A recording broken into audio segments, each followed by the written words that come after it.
Bonjour à tous, ici Amélie. Merci d'être sur ma chaîne dédiée à l'économie domestique et à la propreté. On va plonger directement dans le sujet, alors restez avec moi. Même les articles de qualité supérieure perdent de leur attrait et s'usent rapidement en raison d'un mauvais entretien. Le linge de lit ne fait pas exception à la règle. De nombreuses femmes au foyer, en particulier les jeunes, n'y pensent pas vraiment. Une fois par semaine, elles envoient l'ensemble à la machine à laver, automatique, sans faire attention au poids du linge chargé. Elles appuient sur le bouton favori et se précipitent vers les petits enfants ou la cuisinière. Résultat, un amincissement rapide des fibres, une perte de forme et de couleur. Si vous êtes philosophe, le linge de lit n'est pas vu par des étrangers, et dû avec lui, vous pouvez utiliser et perdre des couleurs settes. Cependant, notre vie est embellie par les choses qui nous entourent. Il est donc important que même les draps et les têtes d'oreiller de tous les jours soient élégants. Déterminer la fréquence de lavage. La literie ne doit pas être lavée uniquement lorsqu'elle est sale. Selon les normes d'hygiène, le linge doit être lavé au moins une fois par semaine, les têtes d'oreiller 2 fois en 7 jours. En été, le lavage doit être plus fréquent, car pendant les chaudes nuits d'été, les personnes transpirent plus activement et le linge se salit donc rapidement. Les avantages d'un lavage hebdomadaire sont les suivants. Le tissu n'a pas le temps de se salir complètement. Vous pouvez utiliser un mode doux, le fil ne s'amincit pas, lavage à 30°. Si vous changez votre linge de lit moins souvent, choisissez un programme avec une température plus élevée, et pour les parures naturelles, ajoutez de l'eau bouillante. Si la parure est neuve, que faire d'une parure neuve? Doit-elle être lavée? Absolument. Quelle que soit sa fraîcheur, n'oubliez pas de l'essorer dans la machine à laver. Pour éviter que le tissu ne se froisse, vous devez le laver en mode délicat à 600 tours du tambour pendant l'essorage. La température de l'eau ne doit pas dépasser 40 degrés Celsius, car il suffit d'enlever la poussière du magasin. Après le lavage, le tissu est plus doux et il y a moins de plis. Rincez les vêtements en satin et en soie à la main pour la première fois, puis utilisez la machine à laver en toute sécurité. Lavez votre vêtement en satin à 40 degrés centigrades. Une fois mouillé, son poids triple. Ne l'oubliez pas lorsque vous chargez le tambour. Lavez correctement.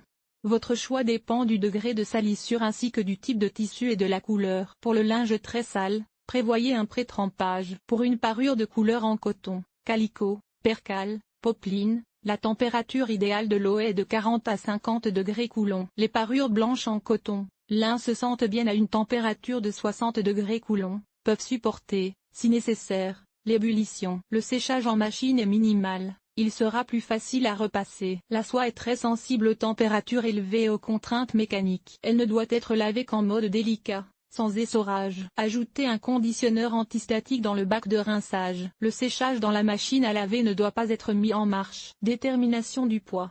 Voici des données approximatives sur le poids d'ensembles de qualités différentes. Le poids d'un ensemble d'une pièce et demie en coton est de 1,6 kg. Le poids de la tête d'oreiller est de 0,2 kg. Le poids du drap est de 0,6 kg, la housse de couette pèse environ 0,8 kg. Comment repasser correctement? Le linge de lit doit être repassé légèrement humide. Le coton peut supporter des températures élevées à la vapeur. Pour détruire les germes présents sur le tissu, les experts conseillent de le repasser sur l'envers. La soie délicate ne doit être repassée que sur l'envers, avec un fer à peine chaud. Conseil pratique.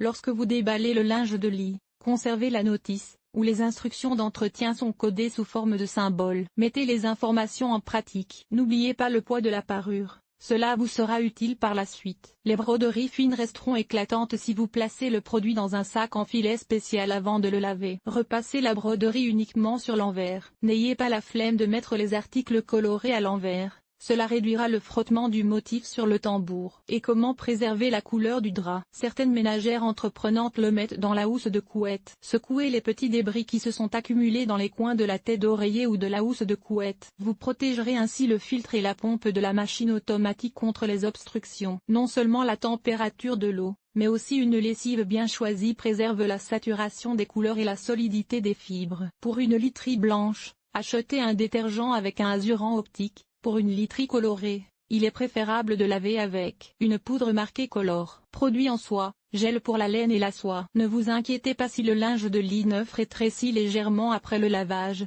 car il s'agit d'un phénomène normal pour les matières naturelles. N'utilisez pas souvent des produits de rinçage ou d'entretien qui diluent la matière et réduisent sa résistance. Ne mélangez pas différents types de tissus. Le polyester qui s'accroche aux fibres naturelles rend votre linge, surtout le satin, plus rigide et moins doux. Pour un lavage en douceur, un rinçage efficace et un essorage facile, chargez le tambour à moitié, même si la charge est légère. Avant d'utiliser un nouveau vêtement en soie, rincez-le à l'eau froide avec un conditionneur antistatique. L'eau éliminera la poussière du magasin et l'après-shampoing éliminera l'électricité statique. Faites sécher votre linge de lit au soleil. Il subira ainsi une désinfection supplémentaire à la lumière ultraviolette. Et pour que les housses de couette et les têtes d'oreiller colorées ne brûlent pas, mettez-les à l'envers. Certains médecins déconseillent catégoriquement de repasser le linge, le tissu devient alors moins hygroscopique. C'est à vous de décider ce qu'il convient de faire. L'essentiel est de ne pas expérimenter, mais de suivre les conseils qui ont fait leurs preuves.